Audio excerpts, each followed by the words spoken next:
Friends, welcome to our channel. இன்றைக்கி நம்ம என்ன பார்க்க போகிறோம்னா, இந்த பஜ்ஜி ஸ்டிக்ஸ்க்கு எப்படி ஹேண்ட் ஃபீடிங் பண்ணுறது தான் பார்க்க போகிறோம். வாங்க வீடியோக்குள்ளே போகலாம்.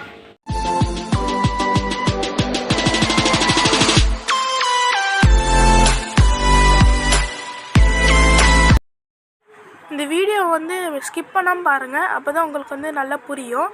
அதோட உங்கள் பஜ்ஜி சிக்கியும் காப்பாற்ற முடியும். முதல்ல நம்ம இந்த மாதிரி தண்ணியை நல்லா கொதிக்க வச்சுக்கலாம். இதை கொதிச்சதுக்கப்புறம் நம்ம வேலையை ஸ்டார்ட் பண்ணிடலாம். இப்போ இது நல்லா கொதிக்க ஆரம்பிச்சிருச்சு. இப்போ இதை ஆஃப் பண்ணிக்கலாம். இப்போ இதை நம்ம ஒரு கிளாஸில் மாற்றி வச்சுக்கலாம். ஹேண்ட் ஃபீட் பண்ண உங்களுக்கு ஃபஸ்ட்டு ஒரு ஹேண்ட் ஃபீடிங் ஃபார்முலா தேவைப்படும். நான் Pets Life hand feeding formula use பண்ணுறேன். அந்த இது இந்த மாதிரி ஒரு குட்டி டப்பாவில் போட்டு நான் ஸ்டோர் பண்ணி வச்சுருக்கேன். இது நீங்கள் ஃப்ரிட்ஜில் வச்சுக்கலாம். இதில் என்னோடய பறவைக்கு நான் எப்போவுமே 1/2 ஸ்பூன் போட்டுப்பேன். இந்த மாதிரி 1/2 ஸ்பூன் பவுட்ரு போட்டு இது நல்லா தட்டி விட்டுக்கலாம். இதுக்கு ஒரு 3 ஸ்பூன் கொதிக்க வச்ச தண்ணி ஆட் பண்ணிக்கலாம். நம்ம மிக்ஸ் பண்ணிக்கலாம். நீங்கள் ஃபஸ்ட்டு கொடுக்குறீங்கன்னா நீங்கள் கொஞ்சம் லிக்விட் கன்சிஸ்டன்சியில் கொடுக்க வேண்டியதாக இருக்கும். என்னோடய பஜ்ஜிக்கு நல்லாவே சாப்பிட பழகிடுச்சு. அதனால் நான் கொஞ்சம் திக்காகவே கொடுப்பேன். பாருங்கள், கொஞ்சம் திக்காக இருக்குது. இன்னும் கொஞ்சம் நம்ம பவுடர் ஆட் பண்ணிக்கலாம்.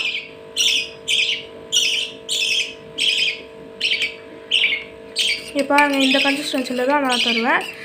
நீங்கள் ஃபஸ்ட் டைம் எடுக்கிறீங்கன்னா நீங்கள் கொஞ்சம் கொஞ்சமாக திக்னஸ் அதிகப்படுத்திக்கிட்டே போங்க. எனக்கு இவ்வளோ திக்னஸில் கொடுத்தா போதும்.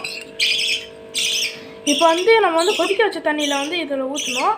அதனால நம்ம இப்போ இது கொஞ்சம் வார்ம் ஆகிற வரைக்கும் கொஞ்சம் ஆற வைக்கணும். இது கொஞ்சம் ரொம்ப சூடாகவும் இருக்கக்கூடாது, ரொம்ப தண்ணியாகவும் இருக்கக்கூடாது. அந்த மாதிரி ஒரு டெம்பரேச்சருக்கு நம்ம கொண்டு போகணும். அதை தொட்டு பார்த்தா தெரியும் எந்த அளவுக்கு டெம்பரேச்சர் இருக்குன்னு. இப்போ நம்ம கொடுக்கலாம். எப்போவுமே நீங்கள் கொடுக்க போது இந்த மாதிரி அடியில் ஏதாச்சும் அட்டை அந்த மாதிரி ஏதாச்சும் வச்சுக்கோங்க.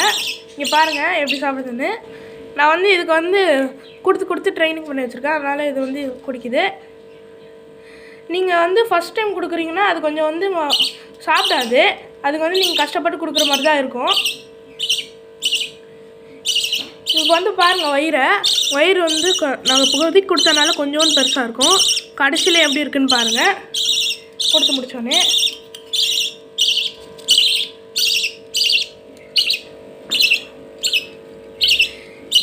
இதுக்கு எத்தனை வாட்டி ஃபீட் பண்ணோங்கிறது நான் இப்போ ஸ்க்ரீனில் ஒரு லிஸ்ட்டு காட்டுறேன். அந்த லிஸ்ட்டில் இருக்கும் எந்த பட்ஜெட்லாம் எப்போ ஃபீட் பண்ணோன்னு. இங்கே பாருங்கள், இதுதான் அந்த டேபிள். இதில் இருக்குது எந்தெந்த நேரத்துக்கு ஃபீட் பண்ணோன்னு. இதுக்கு எவ்வளோ ஃபீட் பண்ணோன்னு பார்த்தீங்கன்னா அதோடய வயிறு நிறையிற வரைக்கும் ஃபீட் பண்ணோம். நான் காட்டுறேன் எவ்வளோ நிறையணும்னு. நீங்கள் ஹேண்ட் ஃபீட் பண்ணுறீங்கன்னா அது ஒன்று டேம் பண்ணுறதுக்காக பண்ணுவீங்க, இல்லைனா அதோட அம்மா தள்ளி விட்டுரும், அதுக்காக பண்ணுவீங்க. டேம் பண்ணுறதுக்காக எடுத்திங்கன்னா ஒரு 20 to 25 டேஸில் எடுங்க. அப்போ தான் கரெக்டாக இருக்கும். ஃபஸ்ட்டு இது நல்லா சாப்பிடாது. நீங்கள் பழக்க தான் சாப்பிடும். அப்போ நீங்கள் மல்லு கட்டி தான் கொடுக்கணும். எனக்குலாம் ஒரு 2 நாள்லேயே அது நல்லா சாப்பிட ஆரம்பிச்சிருச்சு. இது அம்மா ஒரு 5 இல்லைனா 10 நாள்லேயே தள்ளி விட்டுருச்சுன்னா கூட அப்போ கூட நீங்கள் ஃபீட் பண்ணி தான் ஆகணும். ஆனால் அப்போ கற்றுக்கிட்டே ரொம்ப ரிஸ்க் ஆகிடும்.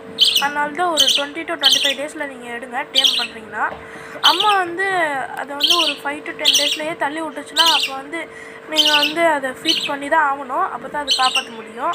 ஏதோ ஒரு 50% சான்ஸ் இருக்குது அதை சேவ் பண்ண. நீங்கள் அந்த ஸ்டார்டிங்கில் ஃபோர்ஸ் பண்ணி ஃபீட் பண்ணும்போது அது தள்ளி ஆட்டி எடுக்கும். அப்போ அதை ஒரு 10 செகண்டாவது விட்டுறணும். அப்போ தான் அது மூச்சு விடும். இல்லைன்னா அதுக்கு ஏதாச்சும் பிரச்சனை வர்றது கூட வாய்ப்பு இருக்குது.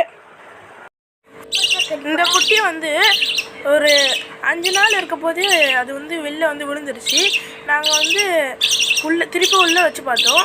அப்புறமா கொஞ்ச நேரம் கழிச்சு இது உள்ளே வீடியோ எடுத்து பார்த்தோம் நாங்கள். அப்போ அது வயிறு நல்லா ஃபில் ஆகி தான் இருந்துச்சு. அப்போ தெரிஞ்சிருச்சு எங்களுக்கு அது இன்னும் ஃபீட் பண்ண தான் செய்யுதுன்னு. ஒரு சில நேரம் இந்த மாதிரியே குஞ்சுங்க அதுவாகவே வெளியே விழுந்துடும். அப்போ அம்மாவால் எதுவும் பண்ண முடியாது. அதனால் நீங்கள் எடுத்து உள்ளே வச்சு பாருங்கள். அது அப்பயும் அது ஃபீட் பண்ணலன்னா அதுக்கப்புறமா நீங்கள் தான் ஹேண்ட் ஃபீட் பண்ணி ஆகணும். சாப்பிட்டு முடிக்க போகுது. இன்னும் கொஞ்சம் தான் இருக்குது. இது வந்து சூடாக இருக்கும்போது லிக்விடாக தான் இருக்கும், போக போக திக்காயிட்டே போகும். இதுக்காண்ட்டு நீங்கள் இந்த மாதிரி சிரிஞ்சில் கூட கொடுக்கலாம். இது வந்து 2.5 ml சிரிஞ்சில் வந்து முன்னாடி வால் டியூப் இந்த மாதிரி மாட்டிட்டு கொடுக்கலாம், அப்போ கூட சாப்பிடும். ஆனால் இந்த மாதிரி சிரிஞ்சில் கொடுக்குறது வந்து கொஞ்சம் ரிஸ்க்கு தான். ஏன்னா நீங்கள் கொஞ்சம் ஸ்பீடாக அமுக்கிட்டால் கூட அது செத்து போயிடும். அதனால் நான் எப்போவுமே ஸ்பூனில் தான் கொடுப்பேன், அது அதுக்கு நல்லதாக கூட. நீங்கள் வந்து ஃபஸ்ட்டு வாட்டி ட்ரை பண்ணுறீங்கன்னா நீங்கள் வந்து ஸ்பூன்லேயே ட்ரை பண்ணுங்கள். அதோடு இந்த மாதிரி ஹேண்ட் ஃபீடிங் ஃபார்முலா இல்லாமல் நிறைய பேர் செர்லாக் கொடுக்குறாங்க. அது மாதிரிலாம் கொடுக்காதீங்க, ஏன்னா அதில் வந்து பால் கண்டென்ட்லாம் இருக்குது. மில்க்கு வந்து பஜ்ஜீஸால் டைஜஸ்ட் பண்ண முடியாது. இந்த வீடியோ ஸ்கிப் பண்ணாமல் பாருங்கள், அப்போ தான் உங்களுக்கு புரியும். உங்கள் பஜ்ஜீஸ் சிக்கியும் காப்பாற்ற முடியும்.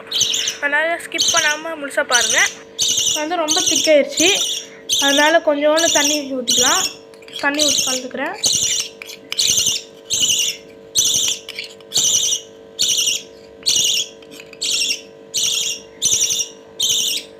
வந்து டெம்பரேச்சர் செக் பண்ணிக்கலாம்.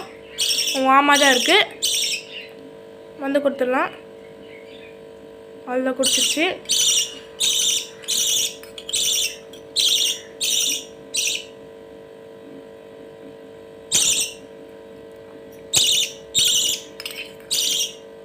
வந்து கடைசியாக கொஞ்சோண்டு தண்ணி ஊற்றி அலசி கொடுத்துடலாம், அப்போ தான் வேஸ்ட் ஆகாது. திருப்பியும் டெம்பரேச்சர் செக் பண்ணிக்கோங்க, ஏன்னா ரொம்ப சூடாக கொடுத்துடக்கூடாது. கரெக்டாக தான் இருக்குது, கொடுத்துடலாம்.